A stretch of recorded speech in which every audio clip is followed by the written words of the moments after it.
Welcome student, मैं हूं Tande sir technical channel में आपका स्वागत है।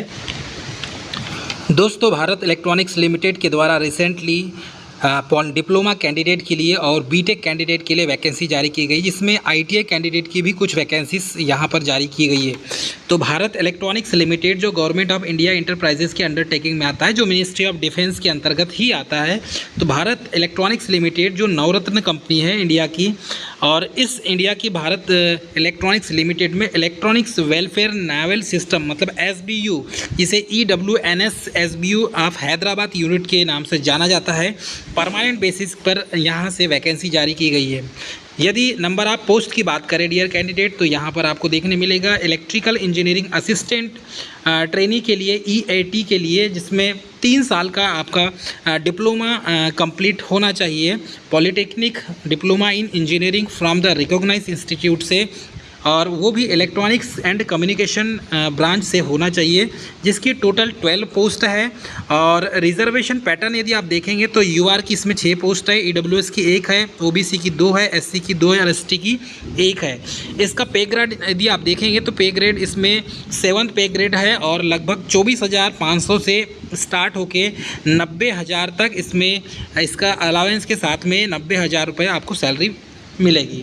अब यहाँ पर देखें कि सेकंड जो पोस्ट है टेक्नीशियन C, जो ITI वाले कैंडिडेट के लिए है, और इसमें 10th प्लस ITI, वो भी 1 ईयर का अप्रेंटिसशिप या 3 साल का आपके पास नेशनल अप्रेंटिस सर्टिफिकेट कोर्स है, तो ही आप फॉर्म अप्लाई कर सकते हैं। और इसमें जो ट्रेड है इलेक्ट्रॉनिक मैकेनिक ट्रेड है, जिसकी 15 पोस्ट इसमें जारी की गई है।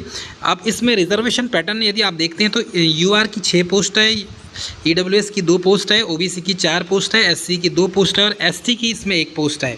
ग्रेड पे 7th पे ग्रेड ही होगा उसमें, और 21,000 से 82,000 के बीच में आपकी सैलरी होगी। हाँ, दूसरा है इलेक्ट्रिकल ब्रांच मतलब इलेक्ट्रीशियन ट्रेड की बात करेंगे, है ना। तो इसमें भी 2 पोस्ट है, और 2 पोस्ट के लिए जिसमें UR की 1 है और OBC की 1 है। तो इलेक्ट्रिकल में इलेक्ट्रीशियन ट्रेड आता है, इलेक्ट्रीशियन वाले इस फॉर्म को अप्लाई कर सकते हैं, ठीक है।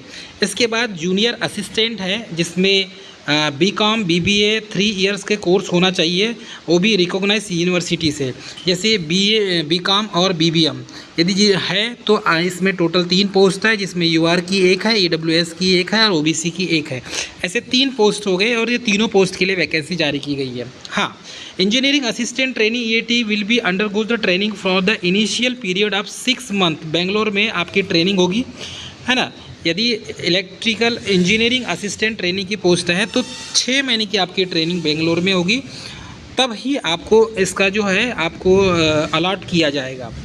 रिजर्वेशन जो है PWD will be as per the government guidelines. तो गवर्नमेंट गाइडलाइन के अनुसार PWD कैंडिडेट को इसमें रिजर्वेशन दिया जाएगा। एलिजिबिलिटी क्राइटेरिया की बात करें डियर कैंडिडेट, तो नेशनलिटी होना चाहिए इंडियन, और एज का जो रिलैक्सेशन है इसमें number of post electrical assistant trainee EAT में 28 साल होना चाहिए, और टेक्नीशियन B में 28 साल होना चाहिए, और जूनियर असिस्टेंट में भी 28 साल होना चाहिए। तो अपर age limit for general category candidate as per the 1/6/2024 मतलब कि 1/6/2024 से अपर एज लिमिट काउंट होना चालू हो जाएगी, ठीक है।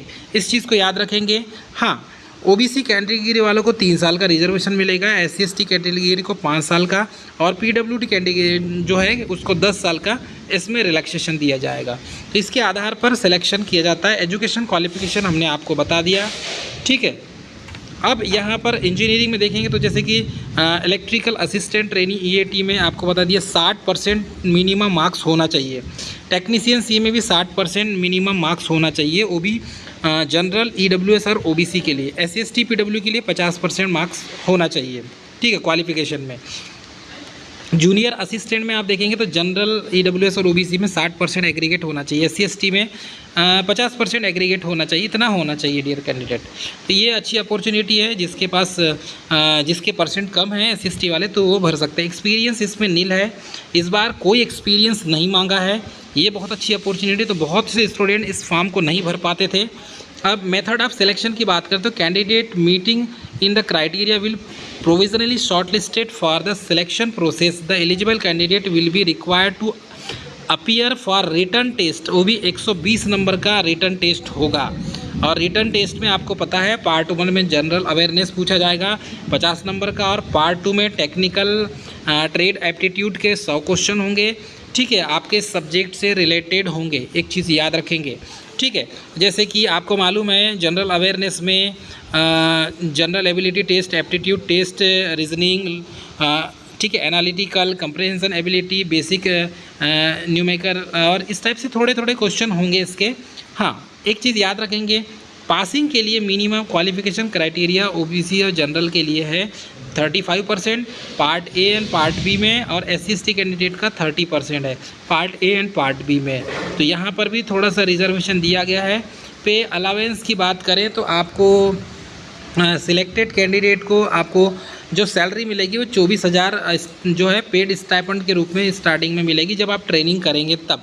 ठीक है, एप्लीकेशन फ़ीस जो है ये 250 रुपये है, और इसमें 18% GST के साथ में, ठीक है, आपको फ़ीस लगेगा। SC/ST एक्स सर्विसमैन वालों को इसमें एप्लीकेशन फ़ीस जो है एक्सम्प्टेड है, मतलब फ़ीस नहीं लगेगी। एप्लीकेशन फ़ीस नॉन रिफंडेबल है, और कैंडिडेट में ग्रोथ all the instruction and eligibility criteria carefully for the meeting the application fees. ठीक है, और application fees need to submitted through the online mode, वो भी SBI कलेक्ट। तो अच्छी बात है, आप ऑनलाइन पेमेंट कर सकते हैं। ये लिंक दिया है पेमेंट के लिए, इस पेमेंट पर जाके लिंक करेंगे, लिंक पर क्लिक करेंगे, पूरा डेटा निकल जाएगा, बैंक का नाम वगैरह, ये सब सारी चीज़ें आप इसको लिंक कर देंगे और पेमेंट कर देंगे। हाउ टू अप्लाई के लिए ये लिंक दिया है डिस्क्रिप्शन में, देख लीजिए, हमने डिस्क्रिप्शन में भी डाल दिया। यहाँ से इस लिंक पर क्लिक करेंगे तो ऑटोमेटिकली आपका जो है फॉर्म के अप्लाइंग पेज पर चले जाएंगे। जनरल इंस्ट्रक्शन में कुछ है नहीं, बाकी जैसे प्रोसीजर होती है फॉर्म भरने की वही प्रोसीजर होगी, वही डॉक्यूमेंट्स इस टाइप से ही आपको फॉर्म भरना होगा, बाकी इसमें कुछ भी नहीं है। हाँ, लास्ट डेट आप याद रख लें जो 11/7/2024 है, और ये advertisement and payment of application fees contact @email ID दिया हुआ है। कुछ 19-20 होता है तो ये टेलीफ़ोन नंबर दिया हुआ है, और कुछ प्रॉब्लम क्रिएट होती है तो ये सपोर्ट के लिए email ID दी हुई है, इस पर भी आप कांटेक्ट कर सकते हैं ताकि आपको पूरी की पूरी इन्फॉर्मेशन मिल सके। ठीक है, तो डियर कैंडिडेट, ये थी भारत इलेक्ट्रॉनिक्स के द्वारा ITI पॉलिटेक्निक और BTech वाले कैंडिडेट के लिए वैकेंसी। मिलेंगे नेक्स्ट वीडियो में, तब तक के लिए स्वस्थ रहें, मस्त रहें, मुस्कुराते रहें। जय हिंद।